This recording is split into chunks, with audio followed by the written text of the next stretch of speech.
Guys, nakikita nyo yan, parang city na yan. Ayan ang Bahrain. Ayan oh, yan ang Bahrain.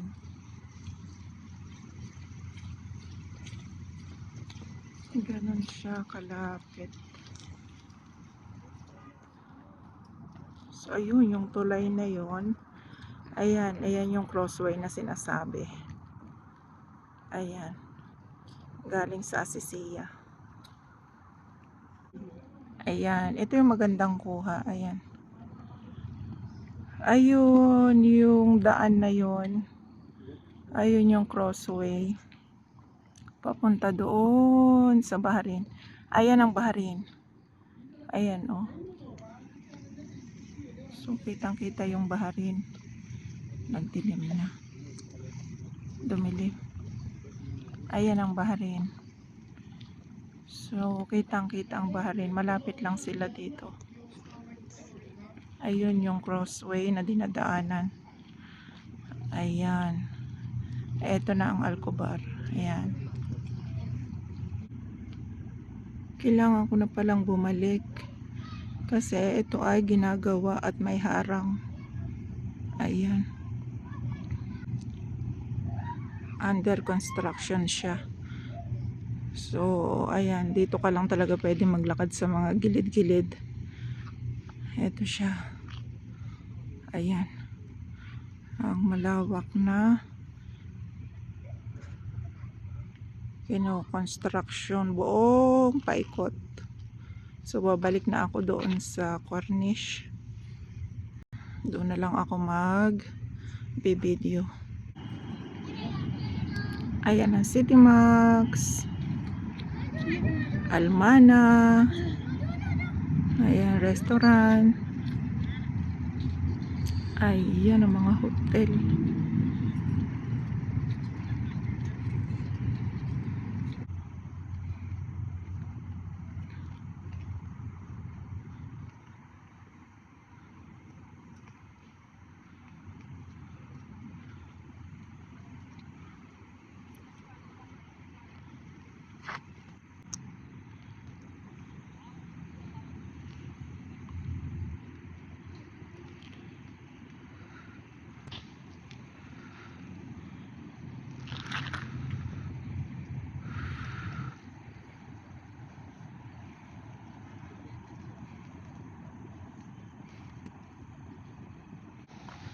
Ayan guys, napagod ako sa paglalakad.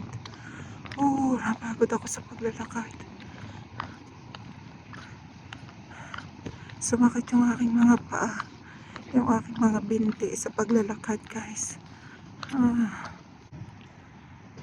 Ayan. Napakaaliwalas dito. Ayan. Marami ka rin makikita dito doon sa mga gilid-gilid. Mga nakaupo, nagsiselfone. Yung iba nag-uusap, barkada o dalawa lang sila. Yung mga ganon. O yung iba naman mga nag-exercise. Ayan. So ito ang park dito sa Al-Khobar. Corniche. Ayan, umupo muna ako dito para magpahinga. Napagod. Ganda naman ng view. Ayan. Pero walang masyadong tao ngayon. Pag weekend, ayan, madami. At saka yung fountain dito, ayan. Tumatakbo yan pag yung water. Pagka weekend. Pero pagka ganitong hindi naman weekend, wala. Nakapatay ang mga fountain. Napakatahimik ng area. Ayan. So relax muna.